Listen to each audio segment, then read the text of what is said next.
Hey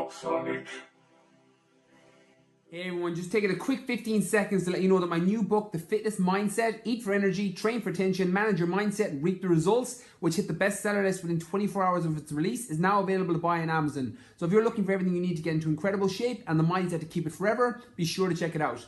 Thanks for listening, and I hope you enjoyed this week's episode.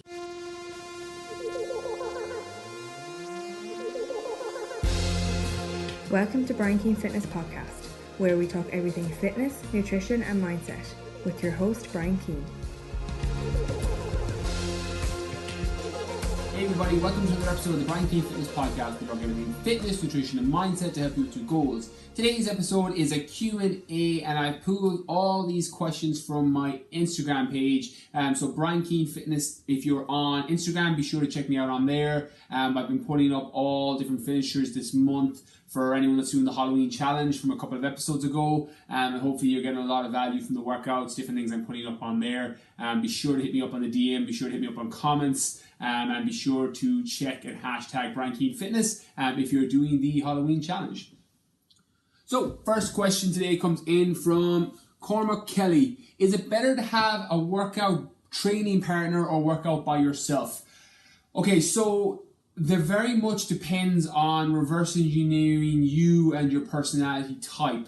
I'm going to talk about my personal preference, and then I'm going to speak on the benefits and cons of both. My personal preference has always been to train by myself, because I get very, very in the zone. I get very, very focused and channeled when I train, and I like that disconnect. It's my hour or 2 hours, depending on what I'm doing, disconnect from the world, where I plug in to music or a podcast or whatever it is that I'm consuming or listening to, and it just allows me to completely disconnect from the world. When I train with somebody, I lose that. So the thing that I love most about training is it's effectively my meditation. So one of the reasons that I don't train with people, and very, very rarely will I train with somebody, sometimes if I've ran a competition or something like that, I will bring somebody into a workout with me, or else I'll just double up that day and I'll just make sure that I've done my own workout earlier or later on in the day, because I personally don't like training with people.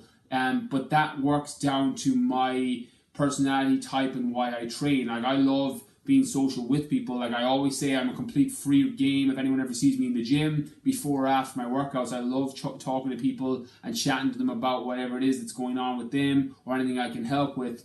But during workouts, that's my meditative state. It's when I'm dropping into flow, which is effectively Michael Csikszentmihalyi, and Stephen Kotler has a great book. Flow is Michael Csikszentmihalyi's, and The Rise of Superman is Stephen Kotler's, talking about the flow state, which is effectively what sports people get or musicians get when they're losing track of time. And we get it sometimes in conversations with different people where we're like, oh my God, how was that 2 hours? It felt like 2 minutes. And I get that when I train. It's my complete meditative flow state. And when I'm training with somebody, I lose that intensity, I lose that focus. So personally, I'm not a fan, because my concentration and workouts aren't as good when I'm with somebody generally.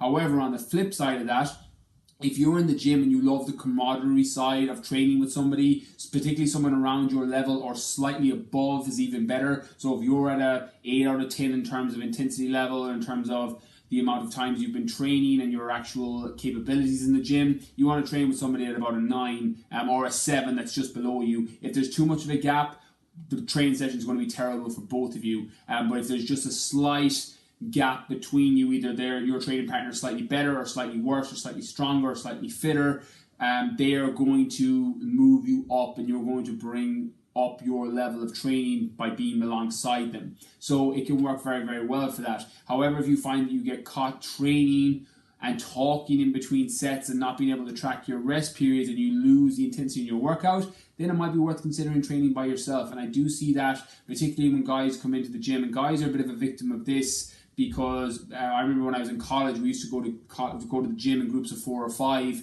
and no one had a good workout, because you were rotating in 4 or 5, your rest periods were way too long, and you just weren't getting your workouts done properly. One person is normally the optimal number to train with, and girls, it tends to be a little bit better with time, because they'll do a lot more circuit work is what I found, or they'll jump in between. They just tend to be better with it.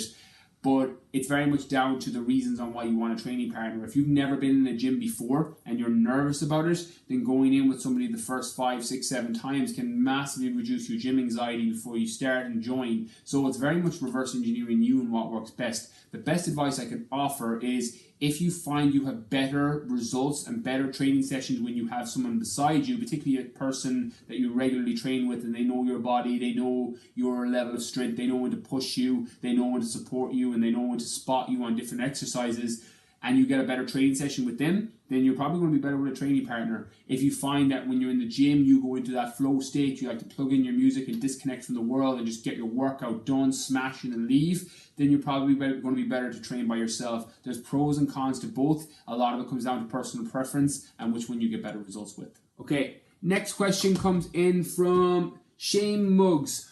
What are your thoughts on the book The Secret by Rhonda Byrne? Okay, so I've spoken about The Secret a couple of times in the past. Personally, I'm a fan of The Secret in terms of what it's done for the world and how it's opened up and helped support a lot of people in terms of their mindset and realizing that when they take ownership of their situations and they believe in the law of attraction, if they can somehow combine that with action, which is a message that got kind of lost in The Secret, I think it can help and support a lot of people. Personally, I got nothing from it. Now, I'm a big fan of the law of attraction, and one of the reasons that I read it was I had my friend Rob Lipsett was on the podcast a while back, and he recommended it. I'm a big Conor McGregor fan. I don't watch that much UFC, but I love Conor McGregor's mindset and his attitude towards life. And they both, Conor McGregor regularly talks about the law of attraction, and Rob recommended Rhonda Byrne's book to me, so I picked it up. And I try to read it with a fresh mind. You know, I love the Bruce Lee quote that a cup's usefulness is in its emptiness. And I had a lot of preconceived ideas from people that I trusted about not being the most resourceful of books. So I tried to go into it with a completely clear mind, and I read it. And the truth was, I didn't get anything from it. I feel the best analogy that I can ever use with Rhonda Byrne's The Secret is, if you've never been to the gym and somebody gives you a 3x8 program or a 3x10 program on compound lifts and some isolation moves, you're going to get great results in the gym from a 3x10. But if you've been training for 5-6 years, you've done DTP and German volume training or metabolic conditioning, or you've been training for a long period of time, a 3x10 program will actually put you backwards because it's not going to support your end goal in training. I felt the same about Rhonda Byrne's The Secret. I had read so many books on self-development and the law of attraction and just personal development in general. I read 2 or 3 books a week, particularly ones like Napoleon's Hill, Think and Grow Rich, which is not necessarily getting monetarily rich, even though it does talk about it from a monetization point of view, but in terms of being fulfilled in your lifestyle and thinking things into existence and then putting the action in place in order to create the life that you want. And there's a lot of that messages, Awaken the Giant Within from Tony Robbins, Jack Canfield's 20 Success Principles, all have these messages about thinking about what you want and then using the law of attraction with action in order to make it happen. What I felt personally again, everyone takes different messages from different books that they read, but the message that I felt got lost in The Secret was that the law of attraction works by itself, that you could just sit at home and think about becoming a millionaire and the universe would give it to you. Personally, I think it's completely ridiculous that doesn't happen. I don't think there's a case that that's ever happened with anybody. But I think if you can combine the message of the law of attraction with action, and you actually go out and make things happen, then the law of attraction holds true. Like, regardless of whether you believe in the cognitive neuroscience, which is the opposite side of the spectrum, which is your reticular activation system in your brain, it's just cognitive neuroscience. And the more we learn about the human brain and the human condition and the different parts of the brain, we know that we have an internal GPS. It's called our reticular activation system. It's what your brain gets you to focus on. The best example that I normally use is if you walk into a room and somebody else has the same t-shirt as you or the same shoes as you, you notice it straight away. But if you didn't have those shoes, you didn't have that t-shirt, it wouldn't even register on your link. You wouldn't even see it or notice it. But your reticular activation system, because you have those trainers at home or you have that teacher at home, focused in when you saw it in the room. that's effectively how the cognitive neuroscience of the law of attraction works. It's like focusing on something, getting it in your mind's eye, and your brain focuses on that, and then all the opportunities that weren't there before start to present themselves, and it's up to you then to whether you take them or not. As I said, didn't get a lot from that book. However, the fact that it has helped a lot of people, I would never, again, the messaging that everyone gets from different books that they read is going to be different depending on the experience, depending on where you are in your life at this moment in time. I didn't get anything from it, but that's not to say that you'll read it and not get an amazing message from it. I personally recommend it like the 3x10, 3x8 program. If you've never read a book on cognitive neuroscience, if you've never read a book on personal development, you haven't read anything by Tony Robbins or Jack Canfield or Eric Thomas or any of these successful speakers and life coaches, then you may get quite a bit from The Secret. It's a pretty decent introduction into that whole realm of life, and particularly if you use it as a stepping stone to further your own knowledge and read Napoleon Hill, Think and Grow Rich, or Awaken the Giant Within, or any of these books, and build on the idea that the law of attraction is a thing, and then that you're actually, if you can put the action in place and create the life that you want and combine it, you can have anything you want, and I do believe in that. But in terms of my own thoughts, I didn't get a lot from it, but that's not to say that I don't recommend it, but I would use it like a 3x10 program. If you've read a lot of books in the past on personal development and mindset, probably not going to get an awful lot from The Secret. However, it's your introduction and it's your first taste of anything about positive thinking, then you could get a lot from it. Okay, next question comes in at Gareth Sheehan 98. What does it take to be the best in the world at something? Okay, this one is going to be largely down to my own opinion, because everything is an opinion and perspective of this moment in time. And again, being the very best in the world at something is somewhat subjective.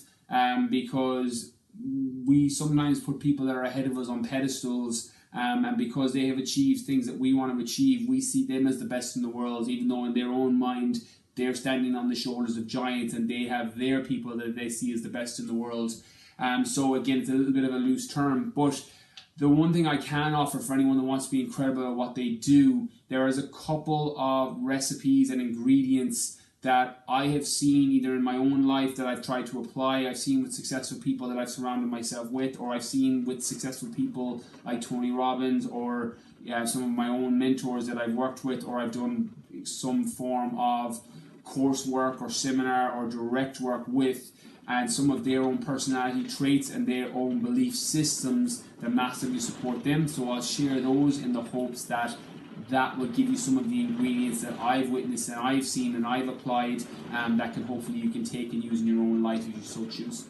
So the first thing is the people that are the most successful in the world, and the people that are successful, and success is subjective and what it means to each person. For some people it's to, I don't know if you guys can hear the rain, but it's pretty heavy rain today in West King, Galway, so the studio, it's hitting right off the windows. But if you can imagine all the successful people and you imagine what success looks like for you, and for a lot of people we put external things in the realm of success, so nice car, lots of money, big house, pretty girlfriend, or successful boyfriend or husband or wife or whatever it is. We tend to put what we think success is into external things, and success is what it means for you. By all means, if that's what your bar is of success, then that's what you work towards. Personally, I wouldn't ever use your happiness as a gauge and put it into external things, because as I spoke about in my book, The Fitness Mindset, when you put your happiness into external things that can be taken away from you, you're always going to seek something external for that happiness, so it has to come from within you and the love of what you're doing. However, there is one common trend that I've seen with all the successful people that I've either witnessed, read about, or worked with, and that is they fucking work hard.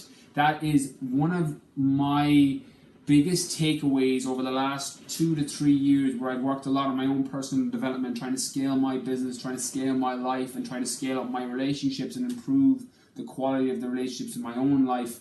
And it's down to the hard work, because that's in your control. Anyone that plays a sport, anybody that runs their own business, anybody that has their own relationships in their life, which most of us do, the hard work and the effort you put in is in your control. There's other things that I'll speak about, things like genetic ability that you have no control over. You can't right now in 2017 change your DNA. Again, there's different technologies out there, things like CRISPR that are going into our genes and literally snipping parts of our DNA. But right now in 2017, you can't change your DNA. So you can't change your genetics. However, hard work is something that's completely controllable. And one of the biggest differences I've noticed in my life over the last 2 years is I've made two big changes in my life alongside the birth of my daughter when she came, and she was largely a catalyst for these changes. One was I started reading more books. So I started to learn vicariously through other people, because the smart people learn from their mistakes, the really sharp ones learn from the mistakes of others. You don't have to learn from your mistakes, you can learn from the mistakes of other people. That's why I wrote the fitness section of my book. I was like, learn from my mistakes about nutrition and training and supplements, all the errors that I made, so that you can cut your own learning curve. When you learn vicariously through other people and read or consume information, podcasts, audiobooks, physical books, whatever way you're consuming that information, seminars, courses, that is something that over the last 2 years I've started to do more of. I had probably read a total of 10 books in my entire life until the age of 25, 26. And then now I read 2 or 3 books every week. I normally listen to 2 audiobooks a week, and I'll try and get through 1 physical book. And that, in combination with getting up early every morning, has changed the complete trajectory of my life. When I've spoken before on the podcast, and we are our stories, and I've regularly talked about how I'm not a morning person, and for years I told myself that story that I'm not a morning person, I can't do mornings, I just can't do it. And that was a story I told myself. So I started to hijack that and realized, you know what, all the other successful people get up early that I've witnessed, I'm going to trial it and see if it works. And now there's mornings when I get up at 4:45. If I've got to write for my second book, it's the only time in the day that I can write. It's the only window that I have where there's nobody else. Holly, my daughter, is still asleep. My family is still asleep for a large part. If I'm at home writing, and I'm able to get content down before the world is woken up. Now, I'm not saying that everybody needs to get up at 4:45, but that's, in terms of my lifestyle and schedule, is the only time that I can actually physically write and concentrate the most, so that I can put the most effort into book number 2, so that as much as I did into book number 1, which was a bestseller, and it went back on the bestseller list actually a couple of weeks ago, on top of being on it for 8 weeks when it came out first. And those two in combination together have changed the complete trajectory of my life, because it's allowed me to work harder, because I'm learning vicariously through other people and learning from their mistakes, which allows me to focus and put my ladder against the right walls and work hard in the right direction, knowing that, you know, somebody else has made the mistake in marketing or sales or business or life, and I just learn from them. You combine that with getting up a couple of hours earlier every day when you're getting work done before the world wakes up, that can really, really help change the trajectory of your life in terms of working harder than other people. And again, I'm not by no means saying that you need to get up at 4:45, and I don't do that every morning. Some mornings I get up at 6, some mornings I get up at 6:30, and I try and sleep in at weekends, which is normally to 8 or 9. But you got to reverse engineer you. But you've got to work hard the 16, 18 hours that you're awake, because that's when it counts. And that's relative on what that looks like for you. That may be business for you. That may be getting into amazing shape for you. That may be leaving your job to go do something else that you love. Hard work cannot be replicated, and you can outwork anybody else. And I live by the mantra, and anyone that's ever seen me train in the gym has seen this: there's no excuse not to be the hardest worker in the room. Never. In any room that you're in, and I live it in the gym, and how you do anything is how you do everything. And I will regularly look around the gym, and if I'm not the hardest worker in the room, I up the intensity of my workout. And I do the same thing when I go into any room, or if I'm doing anything. There's no excuse not to be the hardest worker in the room, because that's in your control, and that is one of the recipes and ingredients that successful people have. So on top of hard work, there's probably one more ingredient, which I might be met with a little bit of resistance here, but you got to get lucky. You have to get lucky in some way, shape or form in order to be the best of the world, or in order to be successful for what it is in your life. Now, I live by the belief system that luck is when preparation meets opportunity, and you have to prepare yourself and do the work, so when the opportunity comes, you're able to present yourself and be there and take the opportunity, and that's when luck transpires. But sometimes you've got to be lucky. It doesn't matter. The things that I've been fortunate with, and then using myself because your own best example, a lot of things that I do is a combination of opportunities presenting themselves through preparedness of mind, or preparedness of trying to outwork different people and outwork different versions of me from past versions of me that just didn't put in the work and then wondered why I didn't have what I wanted. So the truth is, when you have an opportunity and you've prepared yourself for the opportunity, it's up to you then whether you take it. And then after that, it's not telling yourself the story of failure or being afraid or being fearful and then just going for it, because opportunities pass. That time you saw that girl you liked in the coffee shop, or you saw that guy you fancied in the gym and you didn't talk to them and you never seen them again, that opportunity passed. All these opportunities passed. That time you messaged somebody and you never replied and then you messaged them back 2 or 3 weeks later, those opportunities pass. And understanding that when you have a prepared mind or prepared body or prepared mindset in general in psychology, that when an opportunity presents itself, that you're able to go and take it, and you would at least throw something against the wall and see what happens. Because the biggest regret in life is looking back and wondering about the things you didn't do. We don't never regret. Like, sometimes we will look back and regret the things we did, but the real regrets, you talk to your grandparents, you talk to somebody that's 80, 90 years old, I fear regret, because they will always talk about the things that they never did. They don't talk about the things in their life that they did that they look back on and be like, oh, I wish I'd done that differently. They talk about the things they didn't do. Don't be that person, because when you miss these opportunities and you look back and have regret, you never end up getting to what your version of success looks like, because you're so caught up on the story you told yourself about, well, I'll be afraid if she laughs at me, or I'll be afraid if he won't talk back to me, or I'll be afraid if I look stupid, or I'll be afraid if my mum or dad think that I'm not successful because I made this decision. Regret is a horrible thing to live your life by, and one of the things that I've noticed from successful people and people that are doing the thing that they love the most, they live their lives by nothing ventured, nothing gained. So take the opportunities when they present themselves and use the hard work to make sure that you are prepared when they come up. Okay, next question comes in from Slutton101. What keeps you so passionate? Okay, the truth is, there's a couple of things that really help me in terms of being passionate in what I do.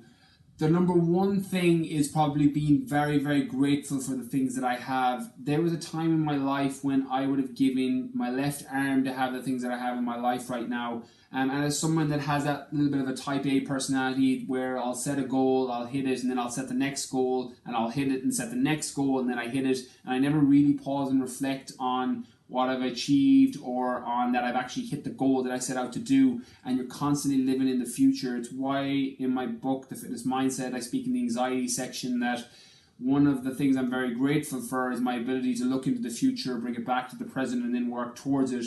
But that also leads to a very anxious state in a lot of people, because you're always worrying about the future of what might go wrong or what could go wrong. And I've been a victim of that continuously in my past up until now. But more recently, with the different information I've consumed, the books that I've read, I'm able to pull myself back into the present. There's a great book by Dale Carnegie called How to Stop Worrying and Start Living, where he talks about living in day-tight compartments, where that there is no future and the past is gone, that all we really have is what's going on right now, and living in day-tight compartments, not worrying about tomorrow, not worrying about next week, because you can only do the right things day by day. I live a lot of my business lifestyle by the cloud and the dirt, that you need to spend time in both. The cloud is your vision, what you're trying to achieve. You're up in the clouds wondering about all the possibilities and how you can get to your dreams, or try and get to the business level, or get to your relationship level, or whatever it is that you're trying to achieve that makes you a stronger version of you. But you got to work in the dirt as well, which is the day by day. You're in the dirt, you're grinding it out, and you're doing the right things every single day. And effectively, success is just the right things repeatedly done over and over again. Aristotle said, we are what we repeatedly do. So greatness is an act, or is a habit, not an act.